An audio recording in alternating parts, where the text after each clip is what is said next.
Hola, buenos días. Nosotros somos del equipo 6, Alejandra Paula Zúñiga Ávila, Renata Montañez Aroche, Sebastián Vázquez Leal, Ángel Sechil Villa Santana, Frida Alexandra García Coronado, Camila López Almaguer. Y vamos a presentarles en la etapa 4 de los temas 4.3 a la 4.5. Espero lo puedan comprender y les pueda ayudar. Continuemos. Movimiento estudiantil del 68. Pues bueno, este fue un movimiento social en el que además de estudiantes de la UNAM y el IPN participaron profesores, intelectuales, amas de casa, obreros y profesionistas en la Ciudad de México, y que fue reprimido por el gobierno mexicano mediante la matanza de Tlatelolco ocurrida el 2 de octubre. Pues bueno, este movimiento tiene un origen confuso, ya que por un lado, en 1966 había ocurrido un enfrentamiento en la Universidad Nicolaita en Michoacán que terminó en la expulsión de muchos jóvenes y en la toma de la universidad por militares. Y otro evento que pasó fue uno sin importancia, pero este dio lugar al movimiento estudiantil que termina en los siguientes 50 años. El 23 de julio de 1968, en Plaza de la Ciudadela, en México, un partido de fútbol entre estudiantes del Politécnico y de la Escuela Preparatoria Isaac Ochoa Terena, afiliada a la UNAM, acaba a golpes. Llegan los granaderos, detienen a varios estudiantes y entran a las instalaciones de la vocacional. El 26 de julio, conmemorando el ataque al cuartel Moncada en Cuba, se realiza una manifestación estudiantil muy amplia que debía terminar en la Alameda, pero se desplaza al Zócalo de la Ciudad de México. El ejército interviene y atacó a la preparatoria número 1 de la UNAM, destruyendo la puerta con una bazuca. Entonces, el mismo rector de la UNAM encabeza una marcha para exigir respeto a la universidad y se crea el Consejo Nacional de Huelga con 2 representantes de cada escuela y facultad. Después, por último, el 13 de septiembre, los estudiantes realizan la llamada Marcha del Silencio. 2 semanas después, en un evento que debería realizarse en la plaza de Tlatelolco, ocurre un enfrentamiento armado, la llegada del ejército y la detención de todos los dirigentes estudiantiles. Este evento es conocido como la masacre del 2 de octubre.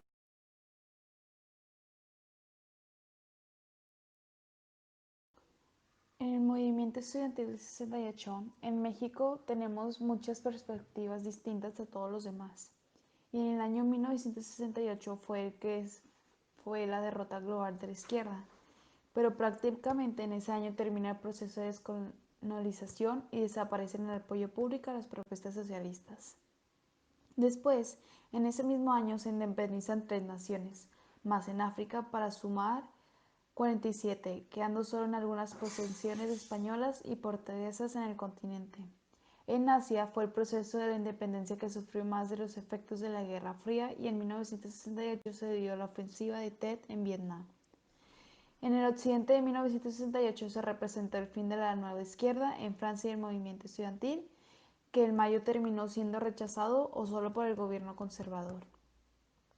Y en Estados Unidos, por los derechos civiles alcanzó su punto máximo y el presidente Lyndon Johnson nos firmó la Ley de Derechos Civiles, pocos días después del asesinato de Martin.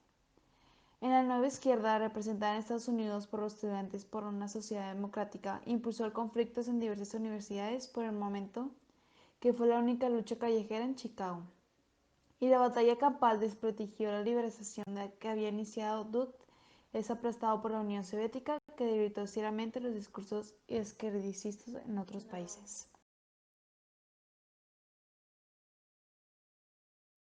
Movimiento del EZLN. El 1 de enero de 1994 hubo un levantamiento por el grupo del Ejército Zapatista de Liberación Nacional encabezado por el subcomandante Marcos, en Chiapas, que tomó a todos por sorpresa. Fue justo cuando era presidente Carlos Salinas de Gortari y se daba inicio al Tratado de Libre Comercio de América del Norte. Fue interesante para la izquierda mexicana.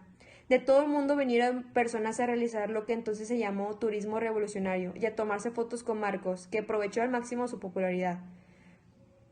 Frente de Liberación Nacional, FLN, se fundó el 6 de agosto de 1969 por parte de los sobrevivientes del Ejército Insurgente Mexicano, que se había constituido alrededor de Mario Méndez, un periodista director de la revista ¿Por qué? La fundación de FLN se realizó en Monterrey bajo el liderazgo del César Germán Llanes Muñoz, quien era director del Instituto Mexicano-Cubano de Relaciones Culturales en esa ciudad. Hola, mi nombre es Renata Montañez y a continuación voy a seguir hablando sobre el movimiento del EZLN. Como primer punto el subcomandante Marcos Oe Galeano fue el líder más significativo del movimiento que combatió por 12 días con las fuerzas federales. Punto 2. Manuel Camacho Solís fue nombrado por Salinas de Gortari como comisionado para negociar la paz y la reconciliación en Chiapas con el ejército zapatista, cargo al que renunció en junio de 1994. En 1997, subcomandante Marcos marchó por primera vez en la Ciudad de México en contra de la militarización de las zonas indígenas y en demanda del cumplimiento de los acuerdos de San Andrés. Punto número 4.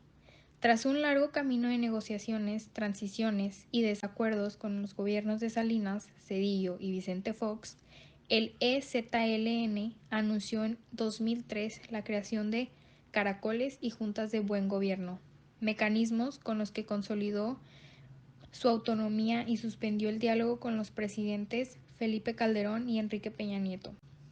Punto número 5.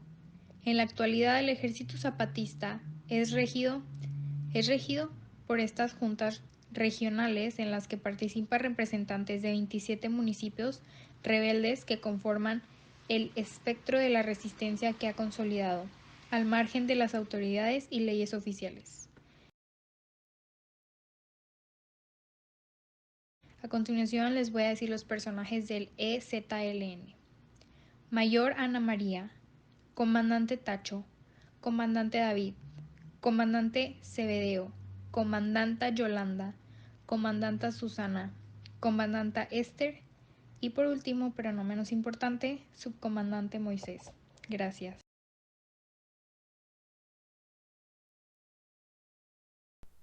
Movimientos sociales actuales. Desde el año 2000, los movimientos sociales son muy diferentes a como eran antes.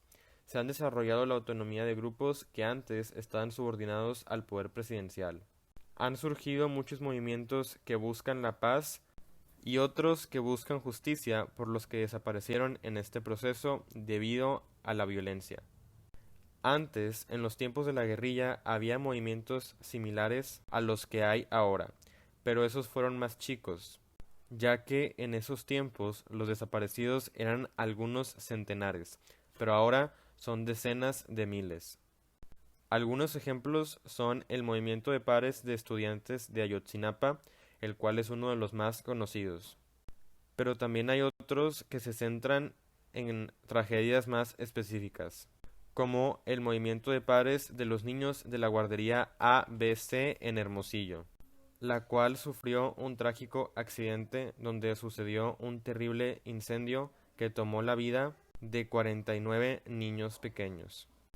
Otro caso es el de los padres de alumnos de la escuela Rebsamen, la cual sufrió daños durante el terremoto del 19 de septiembre del 2017. En ambos casos, los movimientos buscaban justicia por los niños que perdieron su vida o sufrieron daños durante el suceso.